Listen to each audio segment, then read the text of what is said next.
Hello friends, நம்ம இன்றைக்கி என்ன ரெசிபி பார்க்க போகிறோன்னா ப்ளெயின் பிரியாணி குஸ்கா. இது சிம்பிள் இன்க்ரீடியன்ஸை வச்சு நம்ம எப்படி ஒன் பாட் பிரியாணியாக பண்ணலான்னு பார்க்கலாம்.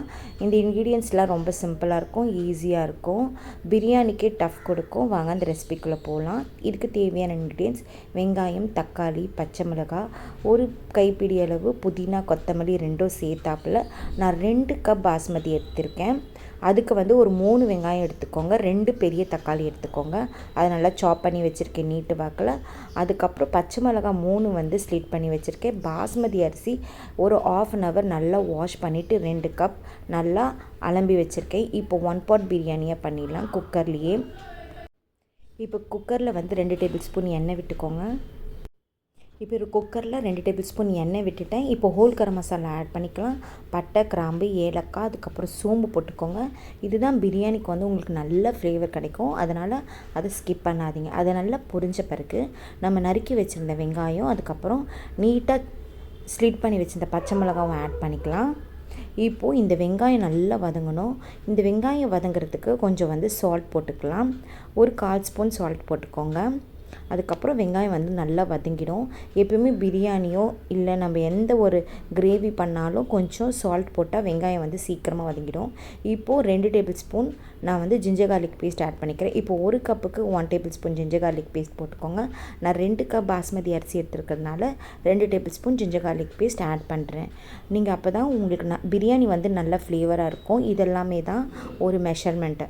இப்போது அது நல்லா வதங்கின பிறகு நறுக்கி வச்சிருந்த தக்காளியை நம்ம ஆட் பண்ணி நல்லா சாட்டே பண்ணிக்க போகிறோம். இது ஒரு நல்ல ஒரு கிரேவி பதத்துக்கு நம்ம வதக்கி எடுத்துக்க போகிறோம். அப்போ தான் நம்மளுக்கு அந்த குஸ்கா நல்ல டேஸ்ட்டாக இருக்கும், பிரியாணி மாதிரியே இருக்கும், பிரியாணிக்கே டஃப் கொடுக்கும். இப்போ பாருங்கள், எண்ணெய்லாம் பிரிஞ்சு நல்லா வந்திருக்கு. இப்போ இந்த ஸ்டேஜில் நான் ஒரு கைப்பிடி அளவு புதினா, கொத்தமல்லி ஆட் பண்ணிக்கிறேன். இதே மெத்தடில் நீங்கள் பண்ணிங்கன்னா யார் வேணால் பண்ணலாம், சிம்பிளாகவும் பண்ணலாம், ஈஸியாகவும் இருக்கும். இது நல்லா வதக்கி கொடுங்க. இப்போ 1/4 ஸ்பூன் மஞ்சள் பொடி போட்டுக்கோங்க. ரெட் சில்லி பவுடர் 1/4 ஸ்பூன் போட்டுக்கோங்க. நிறைய போட்டுறாதீங்க, ஏன்னா பச்சை மிளகா நம்ம 3 போட்டிருக்கோம், அது காரமாக இருக்கும். அதனால் ரெட் சில்லி பவுடர் ஒரு 1/4 ஸ்பூன் போட்டுக்கோங்க, அதுவே தேவையாக இருக்கும். இப்போ தேவையான அளவு உப்பு போட்டுக்கோங்க. இப்போ இதெல்லாம் சேர்த்து நல்லா மிக்ஸ் பண்ணிக்கலாம். இப்போயே பாருங்கள், ஒரு நல்ல கிரேவி பதத்துக்கு வந்துருச்சு இந்த தொக்கு எண்ணெய்லாம் பிரிஞ்சு இப்படி வந்தால் தான் உங்கள் பிரியாணியும் இல்லை ப்ளெயின் பிரியாணி எதுவாக இருந்தாலும் நல்ல டேஸ்ட்டாக இருக்கும். உடனே ஒரு பொருள் ஒன்றொன்னே போடக்கூடாது, அதுக்கு கொஞ்சம் டைம் கொடுக்கணும். இப்போ 1/4 ஸ்பூன் நான் தயிர் ஆட் பண்ணிக்கிறேன். தயிர் போட்டோன்னே உங்களுக்கு இன்னுமே நல்ல கிரேவியாக இருக்கும்.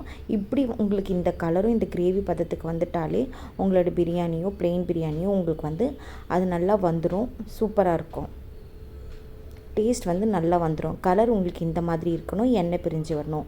அப்போ தான் நீங்கள் தண்ணி ஊற்றணும். நான் 1 கப்புக்கு 1.5 கப் தண்ணி நான் விட்டுக்கிறேன்.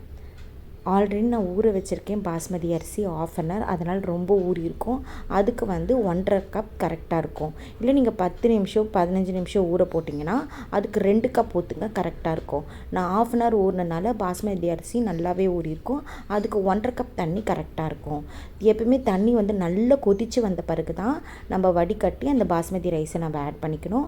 அதுக்கப்புறம் அரை எலுமிச்சைப்பழம் நான் விட்டுக்கிறேன். ஏன்னா 2 கப்புக்கு அரை எலுமிச்சைப்பழம் தண்ணி கரெக்டாக இருக்கும், லெமன் ஜூஸ். இப்போ நான் அதை ஆட் பண்ணிவிட்டு தம்மில் ஒரு 20 நிமிஷம் அப்படியே சிம்மில் வச்சுருங்க. தட்டு போட்டு மூடி சிம்மில் வச்சிட்டிங்கன்னா உங்களுடைய பிரியாணி ரெடி. இது நீங்கள் சூடாக ரைத்தாவோட சர்வ் பண்ணுங்கள். Thank you friends.